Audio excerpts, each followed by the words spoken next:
for this week. There you go. Welcome to Take the Stock. It's the 20th. It's a Friday, end of the week, October. The markets are dreadful, but we're on good form. John's on good form. He's in his puffer jacket. He's looking slick. I just said to John then last week, he said, yes, thank goodness. He's been away Monday, Tuesday, Wednesday. No, it's miserable. It's miserable. The weather's miserable. The markets are miserable. I'll try not to inflict my misery on anyone today. Yeah, well, I did say that, on the title here. By all means, thank you for joining us. Like, subscribe, share, download the Vox Markets app. It's free, but it's priceless. The markets have been bad, but is it about to get worse? Because at the bottom of the market, everyone's a bit bearish. But you shouldn't worry about this. This is my thoughts. It could go down further, yes, but unless you're invested in the index, don't worry. The AIM all shares stock pickers market, and making money is never going to be easy, but it shouldn't be this hard. But if it was easy, everyone would be doing it. And the thing is, you have to avoid the rubbish, right? There's a lot of rubbish on AIM.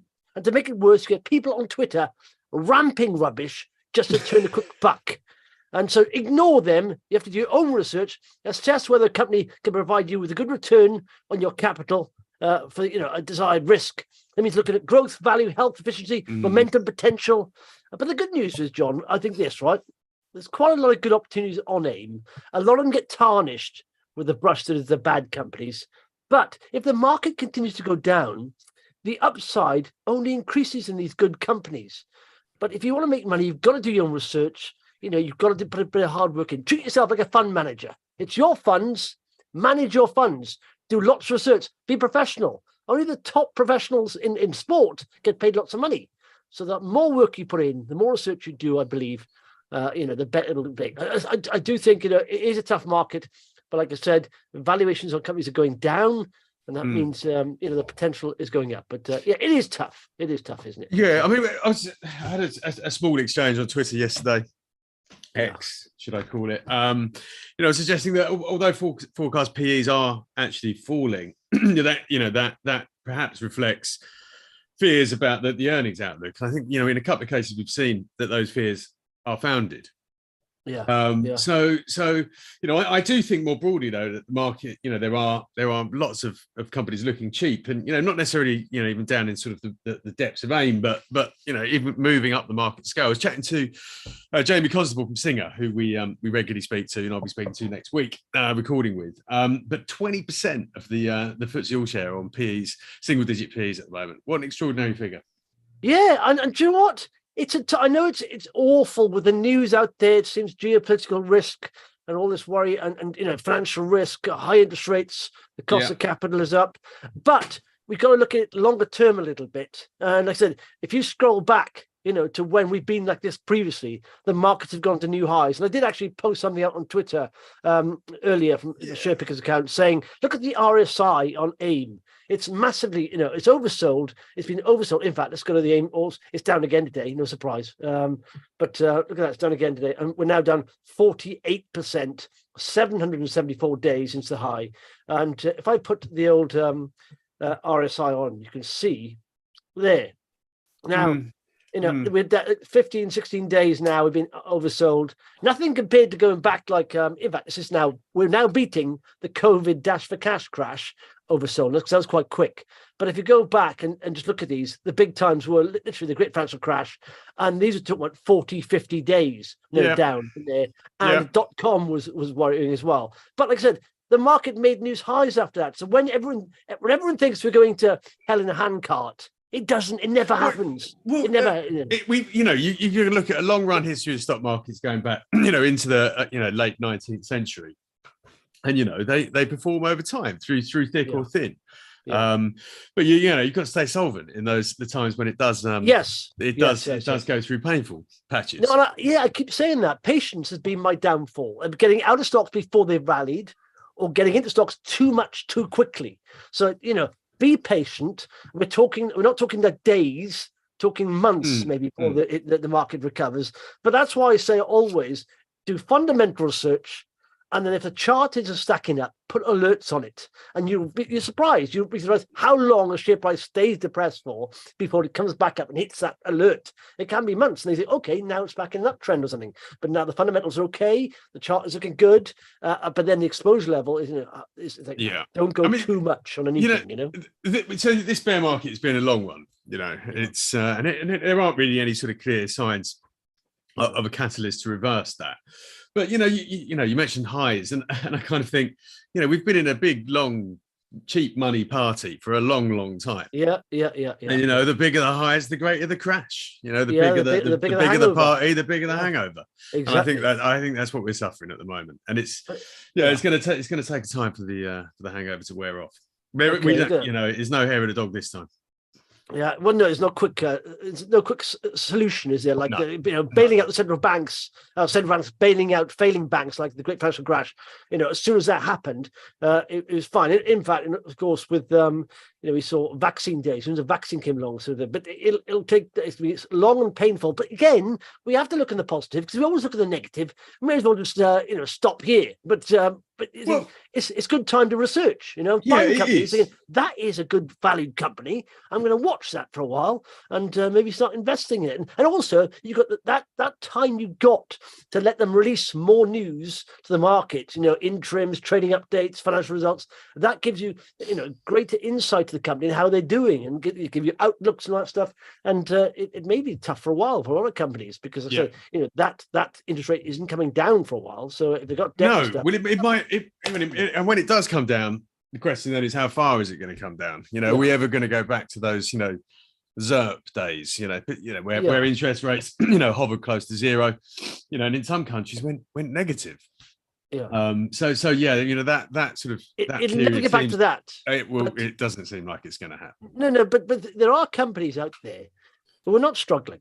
They don't have lots of debt.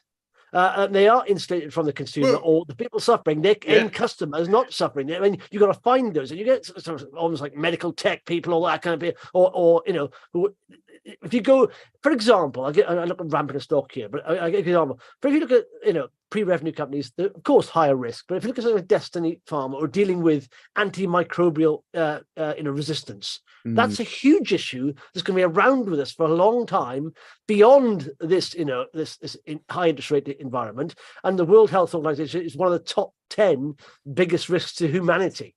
So it's a big problem they look at solve. And so it's almost like look at the big problems that are going to last for years, and who's solving them, and that kind of thing. And looking, of course, you want to look at growth, value, health, and efficiency of your company there.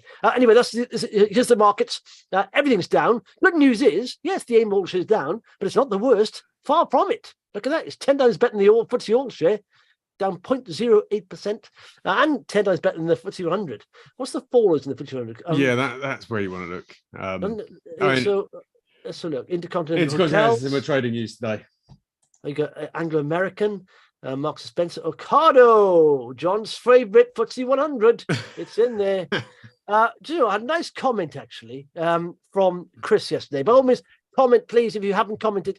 And of course, it moves the show along nicely. Chris said, "Thanks again, guys." This is a nice Friday message. Been investing for 2 years. Now, already when Chris said that, 2 years. I mean, that's the hardest 2 years. That's the biggest, steepest learning curve you'll ever have. Last 2 years, the market's going down.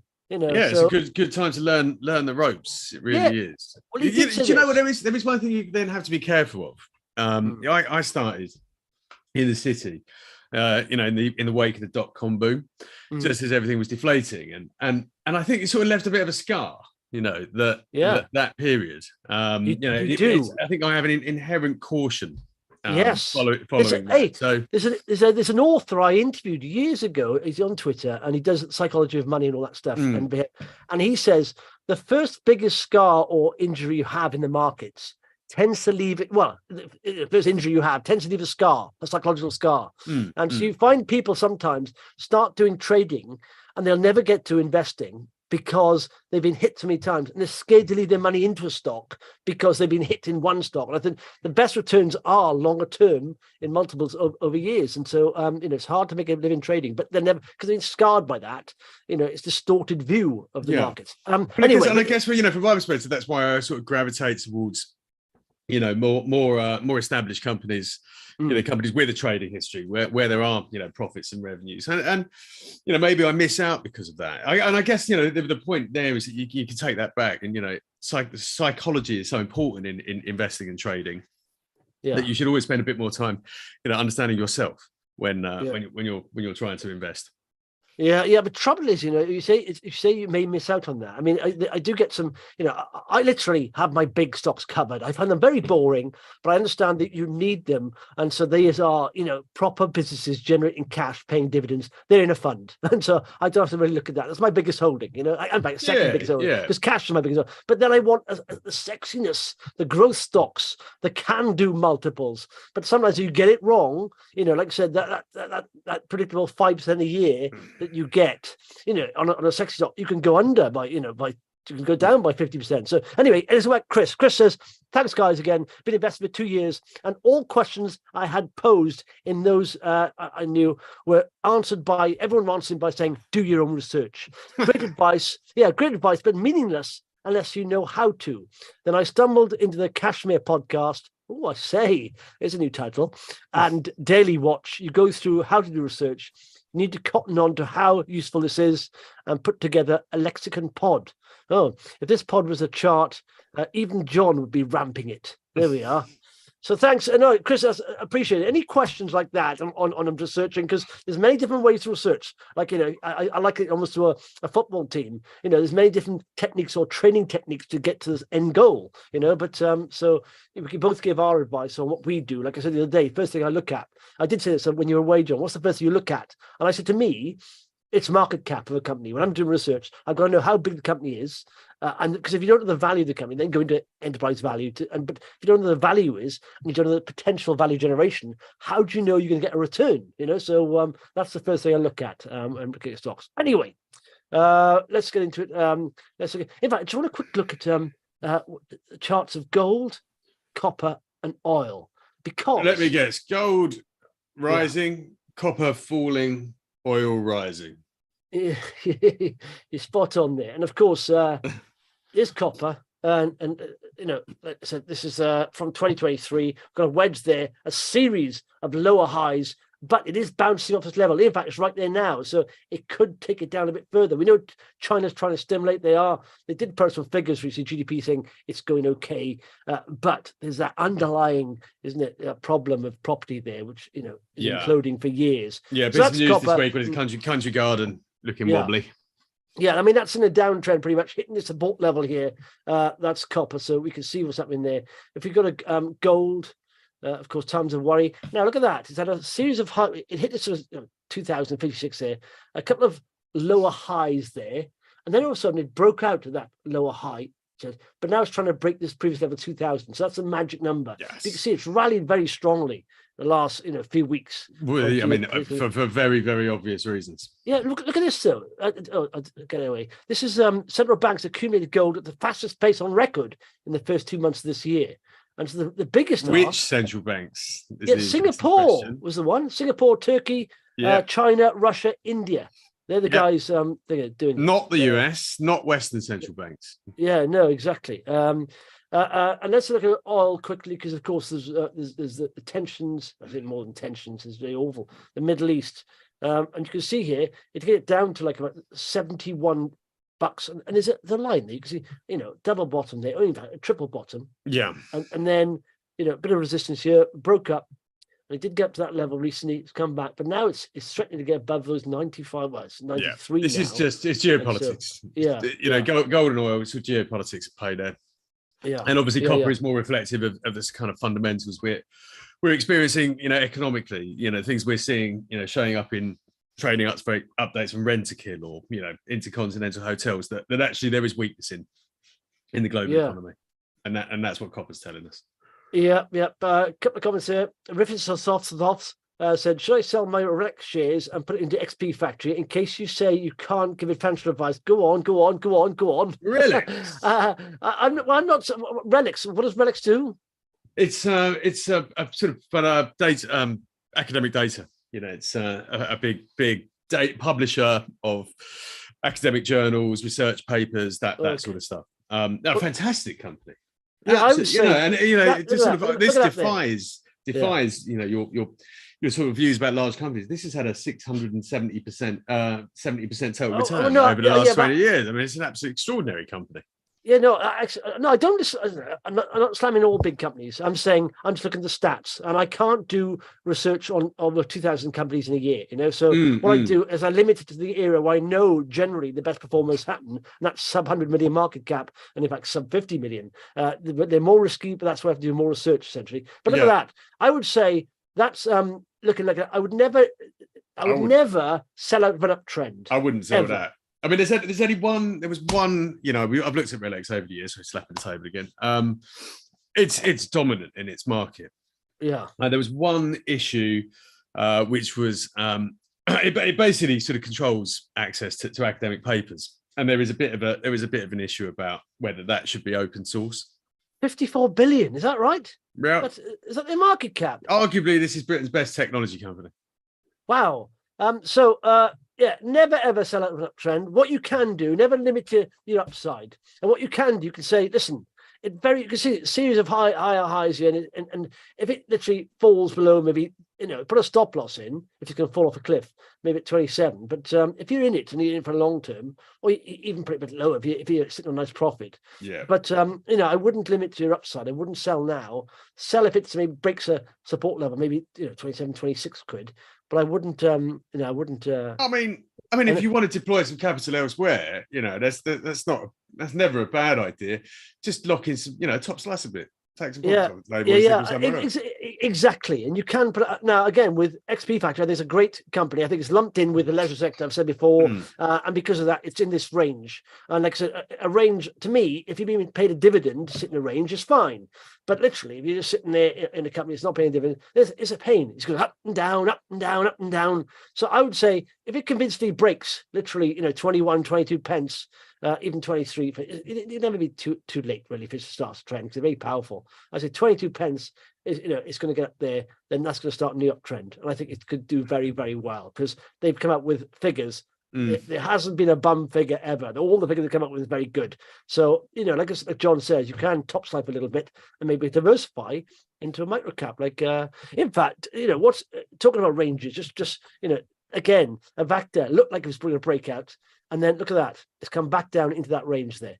And in fact, now you've got a sort of a lower high there, which is not very good. So it may have to come back down to the bottom of the range. It's so annoying, and that's what I'm saying. Ranges they can be so frustrating. But yeah, so I take John's advice.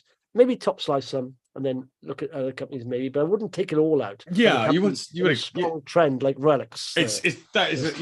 That's portfolio ballast. The company like RELX. I mean, you've had some. Look at that. Go to and back. You've had some. Oh, that's on the New York Stock Exchange. You've had some. Big sort of dips, but nevertheless, look at the trend on that. And if you go back, I even have to run a weekly chart. Wow, look at that. From 2012, it was like £6 a share, and now it's 28 quid. I'd have to go back and have a look at a history, to see why there was suddenly that massive step change. In performance, but as I say, it's sort of morphed into a technology company. Sort of very much sort of scientific, technical data. It's got a lot of tech behind it. When arguably probably it used to be a publisher. I think it was Reed Elsevier.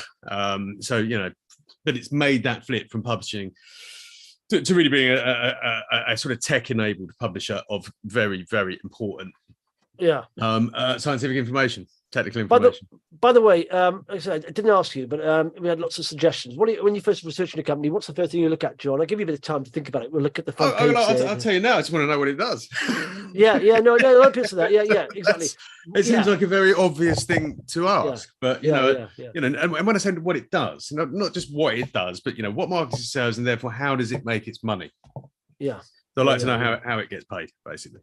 Yes, they're very good. But to me, I suppose sometimes if you're looking into a company, first and foremost would be that. I suppose, but after that, I would want to say, what's the size of the company? What's the value of it? And then why is it undervalued? Why would it generate more value? What's the potential there? And essentially, in this order, I got a spreadsheet that covers all this: basically growth, value, health, efficiency, momentum, potential, and that's what I look at in the company. Okay, front page, Harland Wolff. Are they up to there? I think they are. But they Harland sort of Yeah, 61 million contract. What's it all about? We knew about this contract before. It's just confirmation. Yeah. It was, they'd already signed a letter of intent. It's in the forecast, but it's it's always good to get these things over the line. It's basically a refit of a FPSO vessel. It's an oil vessel, floating platform, whatever they call them. Yeah, exactly. Okay. And in fact, that is the most that and Atlantic Lithium call. We did say yesterday. Well, again, talking about getting things over the line. Yeah, there it is. They released yesterday. Most followed as well today, but they did say yesterday. It's a media speculation, and I didn't know what that media speculation was, but I did see on the internet, then on Twitter, on X, some photographs of them with some ministers from Ghanaian government signing something. So it looked like there's, and obviously the markets weren't open in Australia, weren't open because they do listed, weren't open in the UK. So I suppose there's that RNS time they can't release. I suppose. Yeah, can they release at night? I don't know. Yeah, tricky. But anyway, they got it over the line. What's the latest RNS time you can release on? Because I've seen companies come out with like 5:30 RNS on a Friday. Yeah. No, I've seen 5:30 on a Friday evening, hoping to get. In fact, I think Harland Wolff did that once on their final results on a Friday evening, 5:30. That's the latest I've seen. Companies sometimes do that because there is that deadline, isn't there? That, all right. Rule 26, I think it is. Yeah. Atlantic Lithium and mine lease granted for a warrior. What's annoying though. This Harland Wolff. I mean, there's a chart there. It's I said you've had a series of high lows there. Maybe it's come down, breaking back up, but it's not in an uptrend yet. Maybe this is the bottom. Who knows? This may be the bottom here. This higher low. Same with Atlantic Lithium. Really frustrating on this news. It's not moving higher. It's like I did put a line on there. You see a couple of times it's trying to break that 26.25. It has done that, but it went up to 29. I mean, there was I saw some reports yesterday. The lithium price is proving a drag at the moment. So this production is some years into, or some time into the future. I'm not entirely sure how long it will take, but they're well advanced. But there is some work to do to build the mine production out. But right now, the lithium price is a bit soft. In fact, did you see that yesterday? We were talking about Tirupati, down Tirupati, graphite. Yeah. You see the graphite market's a bit soggy. Look at what China's done today. Yeah. China's curbed graphite exports in critical mineral squeeze because they say, But this is why you're seeing these critical metal strategies from Western governments. From the EU, from the UK. The British Geological Survey put big reports out a little while back, and it's why you're seeing these.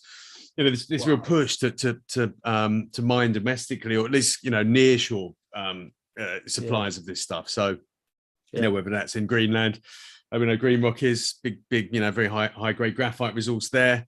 We know that there's other critical metals that are being developed in Scandinavia. Metals One is involved in that.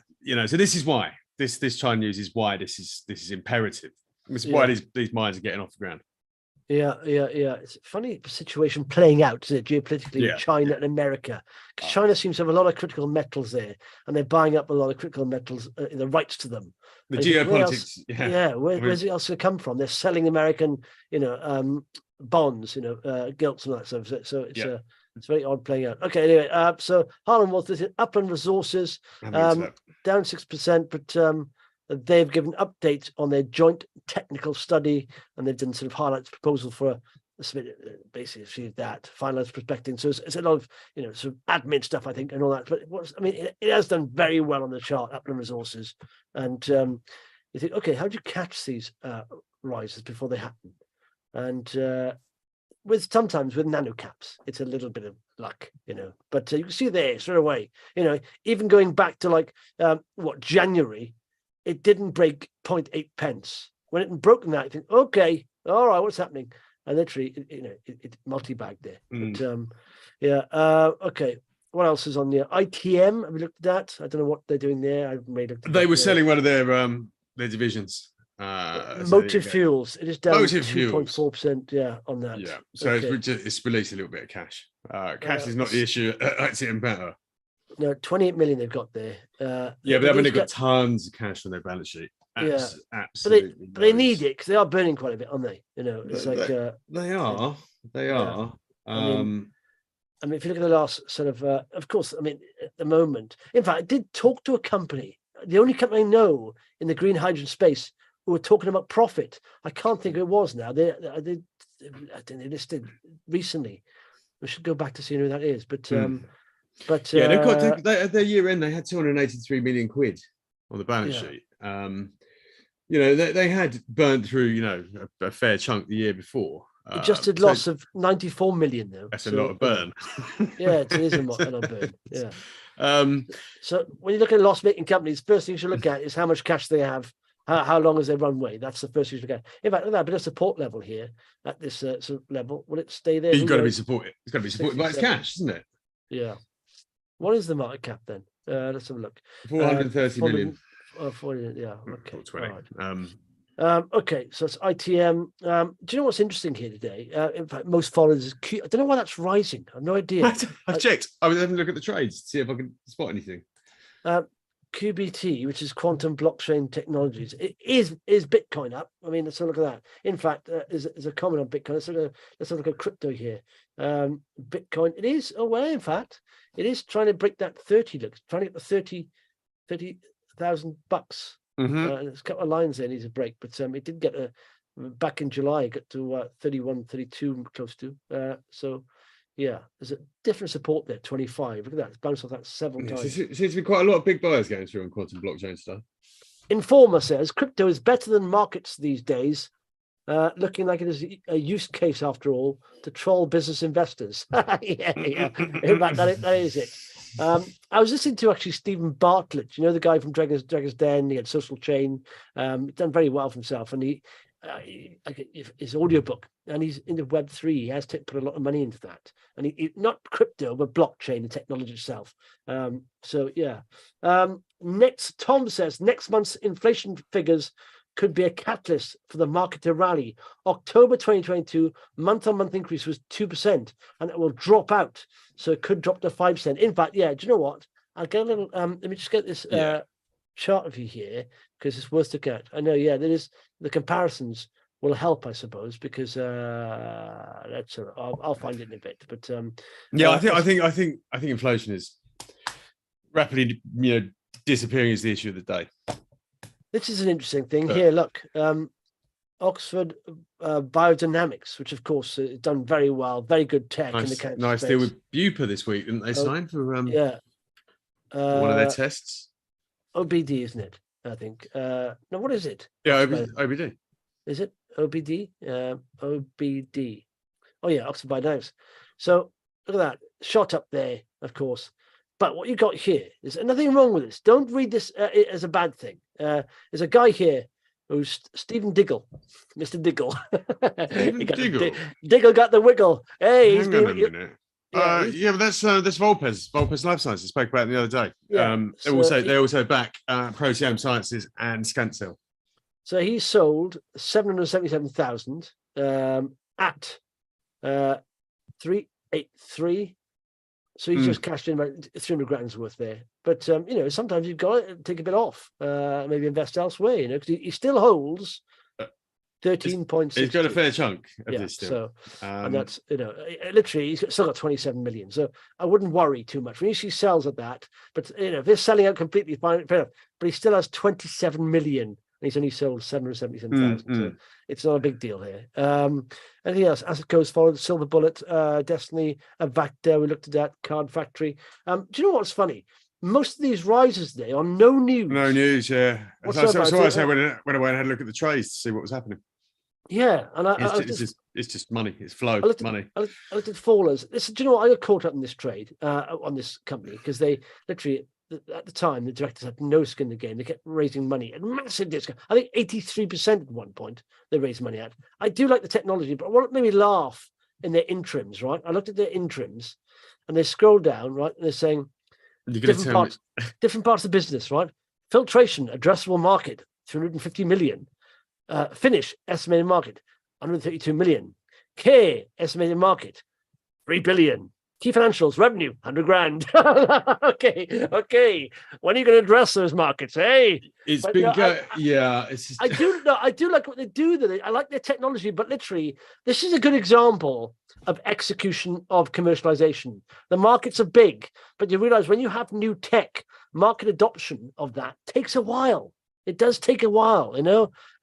So, you know, yeah, it's a difficult one. This, I mean, this company's been around for a long time. It has, yeah. And Neil Woodford was the backer of this, and that's when they really fell off a cliff, because when he went through, their sugar daddy basically was no longer there. And so they had to go to the markets to say, "Oh, can we have some money?" And all of a sudden, you saw the funding go down from like tens of millions to like $1 million, if that. I mean, arguably, a company like Xeros, you know, the story always, you know, it had a nice ring to it. Yeah. But it goes back to, you know, that, you know, when you ask me what's the first thing I look for, it's like how do you make money? Who are the customers? What problem are you solving? Why would anyone buy your product? How much are you selling it for? You know, and then, as you say, you know, as it's alluded to, how big is the market? How many potential customers are there? Yeah. And yeah, that was always the technology is good, but does anyone want it? Was that? Yeah, no, I think they do, because it's in water and efficiency, and I think they do. But like, well, maybe it's becoming more. Yeah, they went from using their own tech basically and trying to write their own model to now licensing it out, which is a capital light model. Let do that. But of course, what happens with that is the revenues are less. They are recurring, so sticky, but you have to just keep adding to the hopper all the time. But they are less because, of course, you're used on the technical. But I don't know how this company has changed. I must admit, I haven't looked at it in detail, but it was waterless washing machines, or, you know, minimal water washing machines. It was. And you know, washing machines haven't changed in a very long time, really. No, exactly. But they have signed some deals with some big players in India and all that stuff. So they went commercial, didn't they? Commercial laundry was their potential answer to this, which also makes sense. But it's just never happened. Okay. Any other stuff you're looking at stocks wise? Let's look at this. No, I see what I did get asked a question. You know, going back to that exchange I had on Twitter. You know, I said I think there's definitely, you know, some companies looking very cheap on the market. Mm-hmm. And you know, and I kind of had a thing, and I was asked, okay, which ones? So I thought I'd save them for today.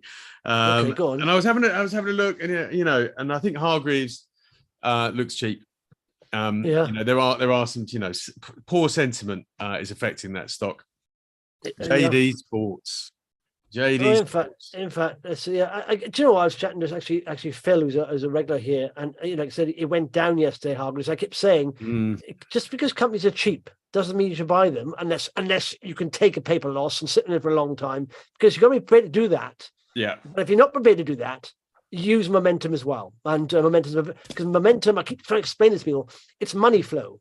It's as simple as that. Yeah. You know, when there's more demand for the stock than supply, then the share price will go up. At the moment, there's something happening there. Someone's selling. I don't know who it is, but you don't want to be in the way of that seller, because obviously they're bigger than you. They're deep pockets, and they take a stock down like that. They are a big seller. And so wait until net demand comes in, and you can see that's reflecting the share price, and then go with that sort of the tide, basically. And so that's happening. But JD's the same. In fact, I marked up JD. I marked up JD Sports yesterday. Look at this. This is an example. All right. These are an example of lower highs in the red. Okay. And you see, every time it tries to rally, it doesn't quite make the previous high. That means a seller's coming in and dumping. It rallies again, dumping. Do you want to get in the way of that, or do you want to wait until this happens? Now, if we go back in the chart to the uptrend, look at this. Look at that. A series of higher highs. Every time it makes a new high, a little bit of sell off, but then it goes to a new high. And that's essentially, you know, more demand for the shares and supply. Yep. And since that time, it's come down, and now we're back at this level. So wait, it'll bottom out. The seller will exhaust. I know the sellers will exhaust, and all of a sudden it'll get back to net demand, and it'll start rising again. Yeah. What else have we got? Like Sanderson that we looked at the other day. What a lovely company. You know, 8 times forecast PE. I mean, you know, it's look at shoes on. I mean, this is an absolutely cracking company. 8.8 times forecast PE. Yeah. But again, look at that. Again, this side, a series of higher highs, and all of a sudden, look at this. This next high is lower than that one and lower than the previous one, and it really falls off a cliff. And you can see there, and now we're at this level, and it may have to go into range for a while. This is essentially a range is a good thing, because what it's saying is the bull and bears are fighting, and no one's actually winning out unless it breaks down or breaks up. Then if it breaks down, the sellers are winning. If it breaks up, the buyers are winning, and that just shows there's net demand on the stock. Shoe. You can't get better than that ticker. It does what it says in the tin. like I said again, look at that trend up, higher high, higher high, higher low. That the buyers are winning there, hands down. And all of a sudden we come to the top here. It hit this top a couple of times. Look, it's never actually made it above that first high at 262, and it's literally going down here. And so you may have to go into a range for a while where buyers and sellers trade punches. And you wait till when it comes out. What else we got? I mean, the whole asset management sector. Yeah, literally betting on the winner when you know who the winner is. When it goes to a new high, that's who you know the winner is. It's the buyers. But don't bet before the fight is ended. What else did I look at? Belvoir, I like the look of. So that whole asset management sector, Rathbones, Impacts, Polar Capital, H&T, cheapest chips, one of mine that I've already got. Yeah, I mean, so, it's just there's so much choice. Finance, it's got my list. I quite like the look of that. Well, there we are. So look at that. High. Let's come down. The second high didn't quite make it. So you want then. It's okay if it doesn't do it once, but if it doesn't do it the second time, you think, okay, there's weakness there. So like I said, that's good though. This bounce off here, look, it's gone back up to that range. So someone's obviously bargain hunter thinking, this is a cheap stock, H&T. I'm buying it down here, and it's gone back into the range. But it made it stay in the range. Look at this, Journeo, which we've talked about a lot. I mean, the shares have almost doubled this year. It's still trading just 11 times forecast earnings. Yeah, is this they did a change of broker, didn't they, today? Oh, that's right. Yeah, they did. Got some news. I don't think they had. Sometimes people say they need to raise money if they do that. I don't. It's not always the case. Like I said, sometimes it's just better coverage, all that stuff, and better notes and all that stuff. I mean, I could go on. The whole investment is almost the entirety of the investment trust sector. You can buy on a massive discount. Absolutely. And I've seen loads of those. I got quite a few of those on a watch list. Like from Jupiter Asset Management, all those kind of guys from what's the other one? Is it Jim? Yeah, what's that? Jarvis? Well, they still around. As a broker. Yeah, brokers. Yeah. But all these kind of things just plays in the markets. Like I said, it's really hard to find uptrends. But if you find one that's a good business, you can invest in it because it's a market of stocks. There are companies going against trend. Absolutely, companies going against. In fact, I'll show you one of mine now, which is just about to break a downtrend, I think, which is what is it called? Good. In fact, Silver Bullet has shot up, but I mean, but look at this. See, zero high lows. Okay, has a almost a support there. Good, it breaks down, but now you've got a higher low there, and you can see several. This previous support is being broken. Okay, even the downtrend that. It's being broken there. It's broken this previous support. That there is not quite an uptrend yet, but you can safely say that downtrend has probably ended. So it's worth just waiting. Well, basically, I think what they say: when the last bull capitulates, that's what I'm waiting for. Go on, Justin. Capitulate. No. The thing is, I'm bearish on the index. I'm bearish on the index, but there's always opportunities out there.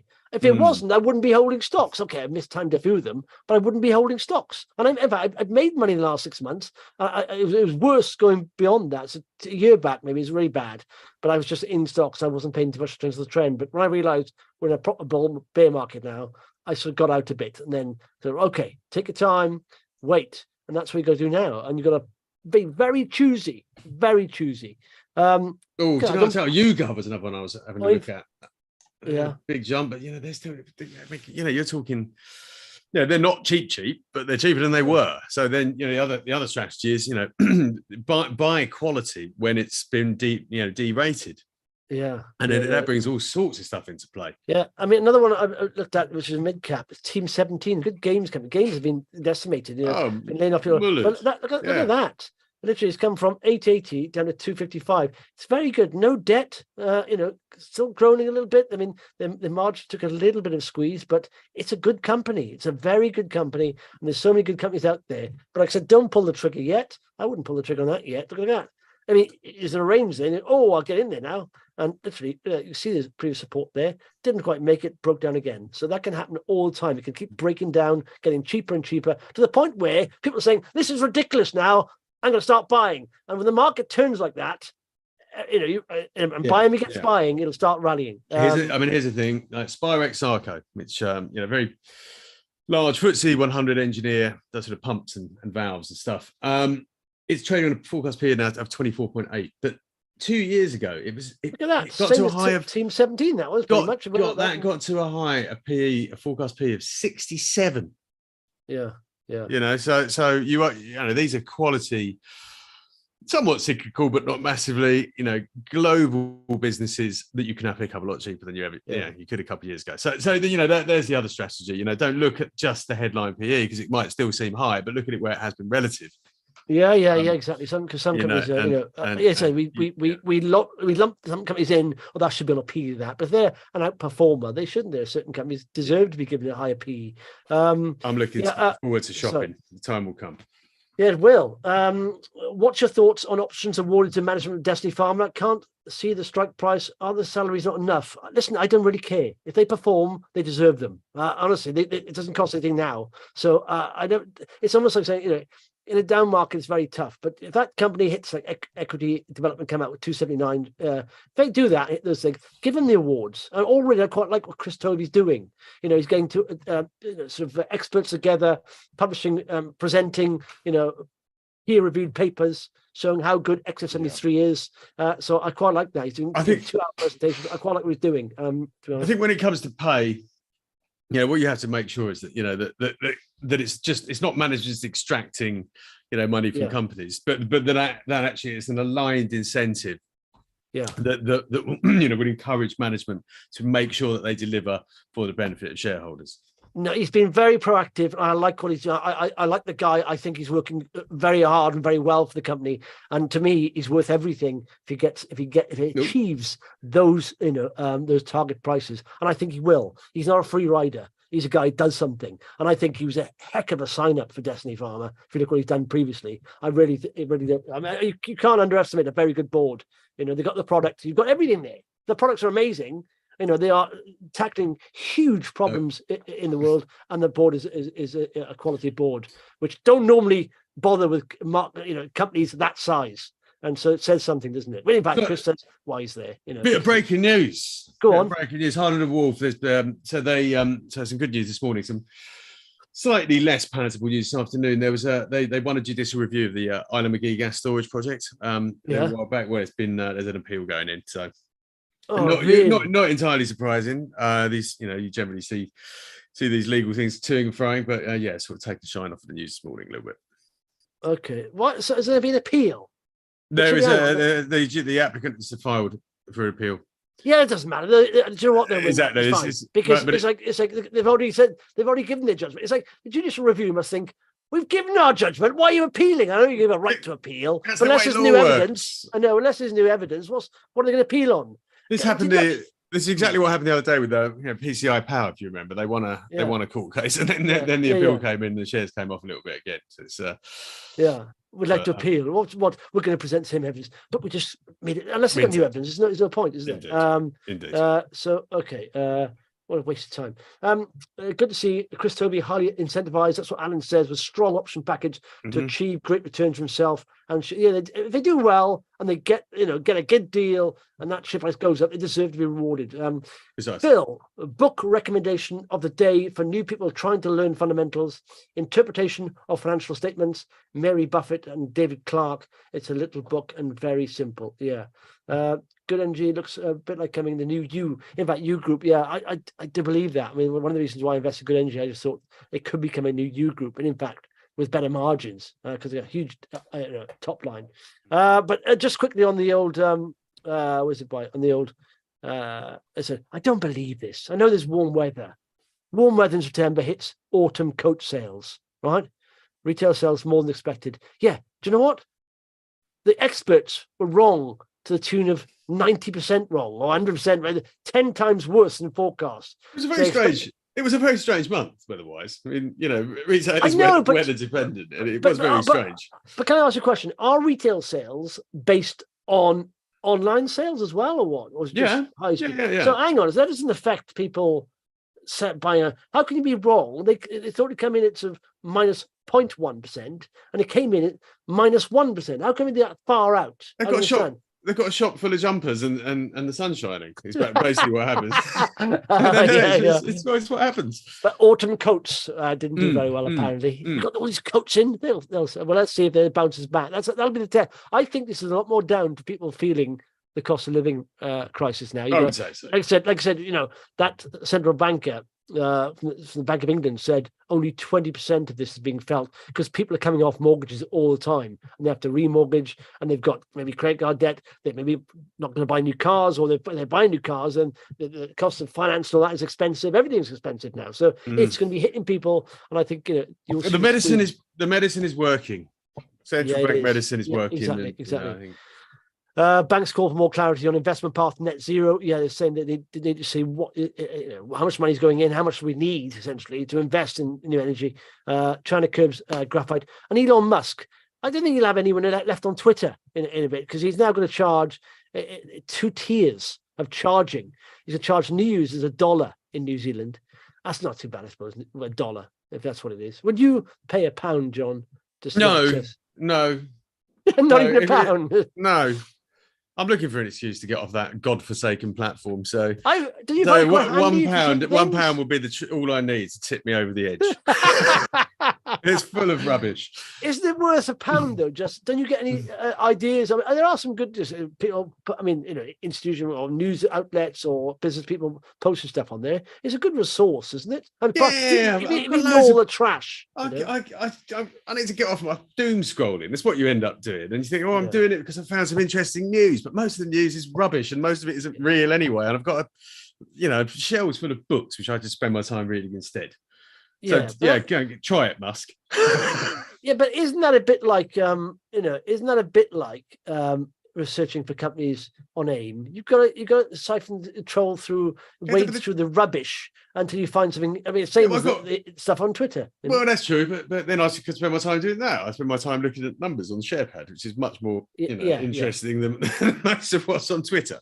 That is a point, actually. I'm writing, I don't think, the investments are guides, and at the moment, and it's so easy to get distracted by, looking at Twitter, and you think, what am I? I end up looking at a dog video, which is quite cute or something. What am I doing? I shared today, I was trying to do some work, and I saw this one today where it's a bloke, literally. All you see is a guy shoving a bit of ham on a bit of bread, chucking another bit of bread on top, and chucking it to his right. And his black Labrador is by the door, and just in his mouth, and just eats it. Cracking. We're doomed. We're doomed. We are doomed. Final chart there. That's, FTSE 250 is not. FTSE 100 is okay. FTSE 250 from the high looks still down 30%. So that's it's not only AIM suffering. AIM's down 48%. Fair enough, it's 20% worse. But you expect that. But even the FTSE 250 still down 30%. Yeah. No, it's horrendous. It's defensives, and the ones that are holding up. Yeah, FTSE 100 is full of them. Yeah, all I'd say is, ladies and gentlemen, if you've got cash, take your time. Don't press that trigger button, because it could get cheaper in 3 months' time. It could get cheaper in a month's time. So don't go crazy and go. Have patience. There's plenty of time, and things get cheaper, and the upside can get greater, basically. But there will be opportunities. Many times we look back on this time, we'll be looking back on this in a year's time, thinking, "Do you remember that? Then we were talking about that going down that far. Oh, I wish I'd done something then, or bought a little bit then." Yeah, that's always like the market. I should have bought more at the bottom. Marvelous. Have a nice weekend. Don't forget, download the app if you could. Vox Markets /.com.uk/app. You find it, search for it. And like, share, and subscribe. Have a nice weekend, everyone. Speak next week. Bye bye bye bye bye bye bye bye bye.